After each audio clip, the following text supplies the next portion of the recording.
ദൗത്യ സംഘങ്ങളെല്ലാം ഇവിടെ എത്തിക്കഴിഞ്ഞിട്ടുണ്ട്. പോലീസുണ്ട്, ആർമിയുണ്ട്, NDRF ഉണ്ട്, അപ്പം തന്നെ ഫയർ ആൻഡ് റെസ്ക്യൂ സംവിധാനങ്ങൾ, അപ്പം തന്നെ അതിന് പുറത്ത് സന്നദ്ധ സംഘടന പ്രവർത്തകരുണ്ട്. നമുക്കിപ്പോൾ ദൃശ്യങ്ങളിൽ കാണാൻ സാധിക്കുന്നത് സന്നദ്ധ സംഘടനാ പ്രവർത്തകർ ഇവിടെ പ്രാതൽ ഭക്ഷണം കഴിക്കുകയാണ്. ഇവർക്കുള്ള ഭക്ഷണങ്ങളെല്ലാം തന്നെ സർക്കാർ ഏജൻസികൾ ഇപ്പോൾ നൽകുന്നുണ്ട്. കഴിഞ്ഞ ദിവസങ്ങളിലൊക്കെ സംഭവം ഉണ്ടായതിനു ശേഷം തൊട്ട് പിന്നാലെ നിരവധിയായ ആളുകൾ ഇവിടെ എത്തി ഇവർക്ക് സന്നദ്ധ പ്രവർത്തകർക്കും ഇവിടെ കുടുങ്ങിയവർക്കൊക്കെ ഭക്ഷണം നൽകിയിരുന്നു. പക്ഷേ പിന്നീട് സർക്കാർ അതിലൊരു നിയന്ത്രണം വെച്ചു. സർക്കാർ ഏജൻസികൾ വഴിയാണ് ഇപ്പോൾ ഭക്ഷണ വിതരണം നടക്കുന്നത്. ഇപ്പോൾ അല്പസമയത്തിനകം തന്നെ ഈ കുറേയേറെ സന്നദ്ധ പ്രവർത്തകരും ഒപ്പം തന്നെ രക്ഷാസേനാംഗങ്ങളുമൊക്കെ ഇപ്പോൾ മുണ്ടക്കൈ ഭാഗത്തേക്ക് കടന്നു കഴിഞ്ഞു. കൂടുതൽ ആളുകൾ സേനാംഗങ്ങളൊക്കെ ഇപ്പോൾ അവിടെ അവരുടെ ചില ഉപകരണങ്ങളൊക്കെ എത്താൻ വേണ്ടി കാത്തു നിൽക്കുകയാണ്. മുണ്ടക്കൈ ഭാഗത്ത് ഇന്ന് തിരച്ചിൽ നടക്കുന്നുണ്ട്. കഴിഞ്ഞ ദിവസങ്ങളിലെല്ലാം അവിടെ നമ്മൾ കണ്ടതാണ് വലിയ തോതിലുള്ള ഉരുൾജലമെത്തി ചളിയിൽ പുതഞ്ഞു കിടക്കുന്ന സാഹചര്യത്തിലാണ് വീടും അവിടെ ആവാസ മേഖലയൊക്കെ ഉള്ളത്. അവിടെ നിന്നും വളരെ ശ്രമകരമായ ദൗത്യത്തിനൊടുവിലാണ് മൃതദേഹങ്ങൾ അവർക്ക് കണ്ടെടുക്കാൻ കഴിഞ്ഞിരുന്നത്. പക്ഷേ ആരെങ്കിലും ഇനിയുമുണ്ടോ എന്നുള്ള കാര്യത്തിൽ അവിടെ അതിനുള്ള തെരച്ചിലാണ് ഇപ്പോഴും അവിടെ പുരോഗമിക്കുന്നത്. ഒപ്പം തന്നെ ചൂരൽമലയുടെ ഇരുകരകളിലും ഈ ഉരുൾപൊട്ടൽ ഒഴുകിപ്പോയ നദിയുടെ ഇരുകരകളിലും ചൂരൽമലയിലെ ഏറ്റവും കൂടുതൽ ആളുകൾ താമസിച്ചിരുന്നത് ഈ മേഖലയിലായിരുന്നു. അവിടെയും സമാനമായ രീതിയിൽ തിരച്ചിൽ ഇന്നും നടക്കും എന്നുള്ളത് തന്നെയാണ്. നമ്മളിപ്പോൾ ഈ ബെയിലിപ്പാലം നിൽക്കുന്ന സ്ഥലത്ത് നിന്നും കുറച്ച് മാറി ഈ ചൂരൽമല ഉരുൾപൊട്ടൽ ഉണ്ടായ ആ പ്രദേശത്ത്, അതായത് തിരച്ചിൽ നടക്കുന്ന സ്ഥലത്ത് പോവുകയാണ്. അവിടെ ആർമിയുടെ വാഹനം നമുക്ക് ദൃശ്യങ്ങളിൽ കാണാൻ കഴിയും. ആർമിയുടെ വാഹനം അങ്ങോട്ട് പോയിക്കൊണ്ടിരിക്കുന്നു. കൂടുതൽ സേനാംഗങ്ങൾ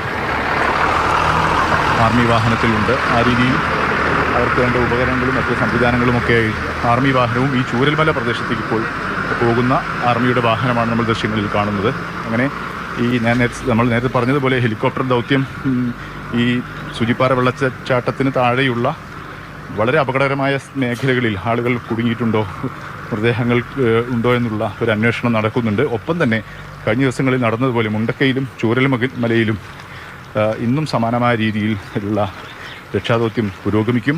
അതിനുള്ള ആളുകൾ ഇവിടെ എത്തിക്കഴിഞ്ഞിട്ടുണ്ട്. നമ്മൾ ഇപ്പോൾ കണ്ടത് ചൂരൽമലയിലേക്ക് അവിടെ തിരച്ചിലിന് വേണ്ടി പോകുന്ന സേനാംഗങ്ങളെയാണ്. കഴിഞ്ഞ ദിവസങ്ങളിലൊക്കെ ഈ ചൂരൽമലയുടെ ഇരുകരകളിൽ നിന്നുമായാണ് ഏറ്റവും കൂടുതൽ മൃതദേഹങ്ങൾ അവിടെ നിന്നും കണ്ടെടുത്തിട്ടുണ്ട്. അതുകൊണ്ട് തന്നെ ഈ പ്രദേശത്താണ് ഏറ്റവും കൂടുതൽ വീടുകൾ ഉള്ള സ്ഥലവും.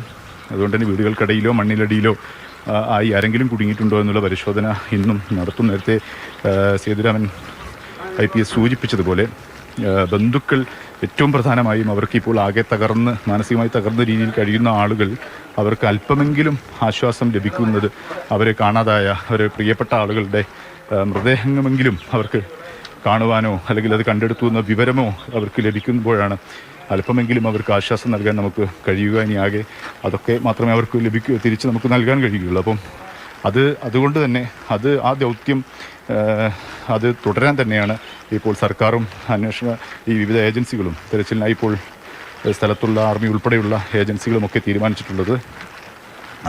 അത് ഈ ലക്ഷ്യത്തോടു കൂടിയാണ്. അതായത് ബന്ധുക്കൾ ഉൾപ്പെടെയുള്ളവർക്ക് ആ രീതിയിൽ അവിടെ കാണാതായവരെ ഏതെങ്കിലും തരത്തിൽ തിരിച്ചു കൊടുക്കാൻ കഴിയുമോ എന്നുള്ള ഒരു അന്വേഷണമാണ് ഇപ്പോൾ നടന്നുകൊണ്ടിരിക്കുന്നത്.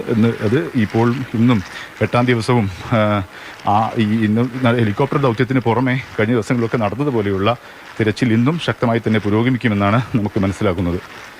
ഷഹീദ്, ഈ ചൂരൽമല ഒരു ചെറിയ പട്ടണമാണ്. ആ പരിസര പ്രദേശങ്ങളിലൊക്കെ ഒരുപാട് കെട്ടിടങ്ങൾ ഭാഗികമായി തകർന്നതും അല്ലെങ്കിൽ ഈ ചെളിയൊക്കെ വന്നടിഞ്ഞതുമായ സ്ഥലങ്ങളുണ്ടല്ലോ.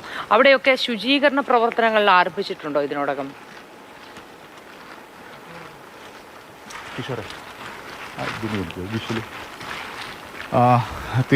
മോത്തി, അത് ശുചീകരണ ഘട്ടത്തിലേക്കൊന്നും നമുക്ക് ഇപ്പോൾ ഈ ഘട്ടത്തിൽ ഇവിടെ പോകാൻ കഴിയുന്ന സാഹചര്യമില്ല. നമ്മൾ കഴിഞ്ഞ ദിവസങ്ങളിലൊക്കെ പലപ്പോഴും കാണിച്ചതാണ് ഈ വെള്ളാർമല സ്കൂൾ. അതിൻ്റെ അരികത്തോടാണ് നമ്മളിപ്പോൾ പോയിക്കൊണ്ടിരിക്കുന്നത്. ആ സ്കൂളിന് താഴെ കൂറ്റൻ മരങ്ങളൊക്കെ ഇങ്ങനെ കിടക്കുന്നത് നമ്മൾ കാണുന്നുണ്ട്. അതൊക്കെ എടുത്തു മാറ്റുക, അങ്ങനെ ആ രീതിയിലുള്ള ശുചീകരണ പ്രവർത്തനങ്ങളൊക്കെ നടത്തുക എന്നുള്ളത് അതൊക്കെ അടുത്ത ഘട്ടത്തിലേക്ക് മാത്രമേ നമുക്ക് ചെയ്യാൻ കഴിയുകയുള്ളൂ. ഇപ്പോൾ പ്രാഥമികമായും ഇവിടെ അതിനടിയിൽപ്പെട്ട ആളുകൾ കുടുങ്ങിയ ആളുകളുടെ മൃതദേഹങ്ങൾ കണ്ടെടുക്കുക എന്നുള്ളത് തന്നെയാണ്. ഒപ്പം തന്നെ നേരത്തെ ഉണ്ടായിരുന്ന ഈ ആളുകൾ രക്ഷിച്ച് ക്യാമ്പുകളിൽ എത്തിച്ചു കഴിഞ്ഞു.